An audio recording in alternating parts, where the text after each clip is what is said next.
හැමදෙනාටම සුබ දවසක් වේවා.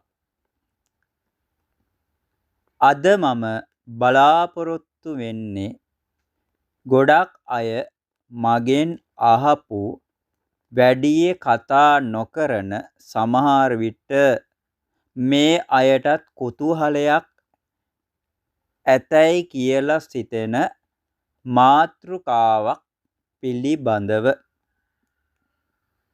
ඒ මාතෘකාව තමයි දෙවිවරු පිළිබඳව.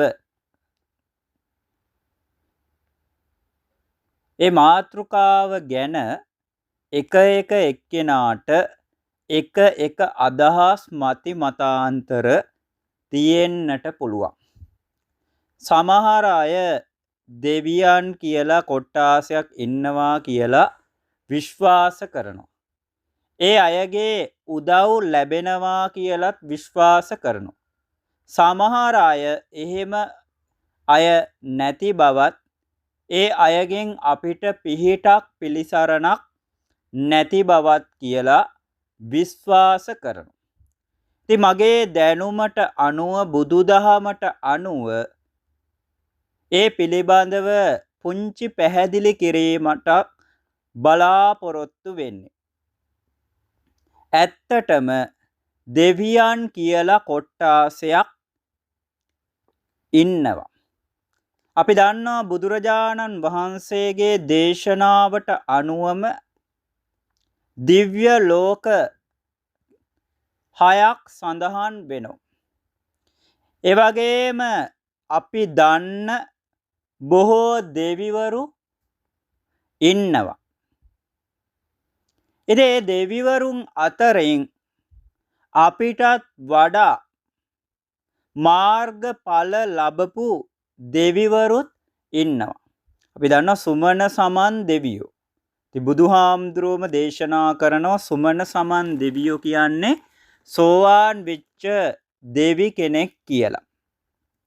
ඉතින් අපි මේ දෙවිවරු අදහනවා විශ්වාස කරනවා ඔවුන්ගේ පිහිට පිළිසරණ බලාපොරොත්තු වෙනවා. ඉතින් එහෙම දෙවියන්ගේ පිහිට පිළිසරණ බලාපොරොත්තු වෙලා අපි එක දේවාලවලටත් යනවා. දේවාලවලට ගිහිල්ලා ඒ කපු මහත්තයන් ලවා එක ස්තෝත්‍ර ආදිය සජ්ජායනා කරවාගෙන දෙවියන්ගේ පිහිට බලාපොරොත්තු වෙනවා. ඇත්තටම දෙවියන්ගේ පිහිට පිළිසරණ බලාපොරොත්තු වෙනවනම් එය ලබා ගන්නට දේවාලවලටම යන්න අවශ්‍යතාවයක් ඇති වෙන්නේ නැහැ. ඒ වගේම මේ ඉන්න අයලවාම ඒවා කරවන්න කියලා කොහේවත් නියමයක් නැහැ. ඉතින් බුදුරජාණන් වහන්සේගේ දේශනාවට අනුව අපිට දෙවිවරුන්ගෙන් පිහිට පිළිසරණ උපකාර ලබා ගන්න පුළුවන්.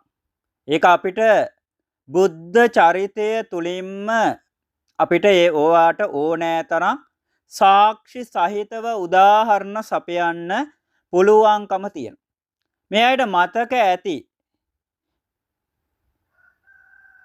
බෝසතාණන් වහන්සේ පාරමිතා පුරන අවස්ථාවේදී වැඩියෙන්ම ආරක්ෂාවට පිහිට පිණිස කරදර ඇතිවෙච්ච අවස්ථාවලදී වැඩියෙන්ම පිහිට උනේ සක්‍ර දේවේන්ද්‍රයා.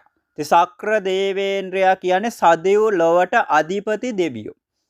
ඒ වගේම තමයි මේ අයට මතක ඇති බුද්ධත්වය ලබලත් එක එක්කෙනා නින්දා අපහාස කරද්දී චිංචි මානවිකාව සිව්වන පිරිස මැද්දේ නින්දා අපහාස කරපු වෙලේදී සක්‍ර දේවේන්ද්‍රයා තමයි මේ වේශයක් අරගෙන ඇවිල්ලා බුදුහාමුදුරුවෝ නිර්දෝෂී කියලා ඔප්පු කරන්නට යෙදුනේ.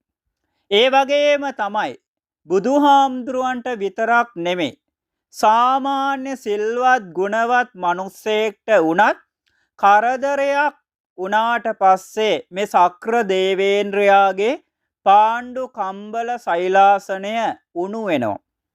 ඉතින් ඒක අපිට ඕනෑ තරම් එයට උදාහරණ සාක්ෂි ලබා ගන්න පුළුවන්කම හැකියාව තියෙනවා. ඒ අවස්ථාවේදී සක්‍ර දේවේන්ද්‍රයාගේ පවා පිහිට ලබා ගන්නට පුළුවන්කම හැකියාව තියෙනවා.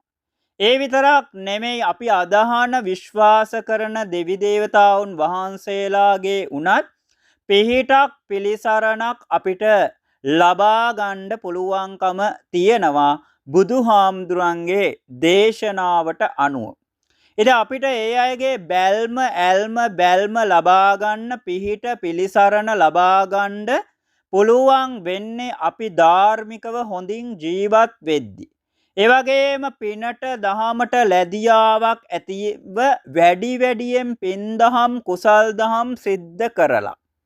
ඉතින් සිද්ධ කරලා අපි නිකන් ඉන්නේ නැහැ. අපි අදහන විශ්වාස කරන යම්කිසි දෙවියෙක් දේවතාවෙක් දේවතා සමූහයක් ඉන්නවා නම් අපි ඒ අයට කරන සියලුම පින්කම් වලදී අපි ඒ අයගේ නම් සිහිපත් කරලා අපි ඒ අයට පින් අනුමෝදන් කරාට පස්සේ දෙවියෝ සතුටු සන්තෝෂ භාවයට පත් වෙනවා.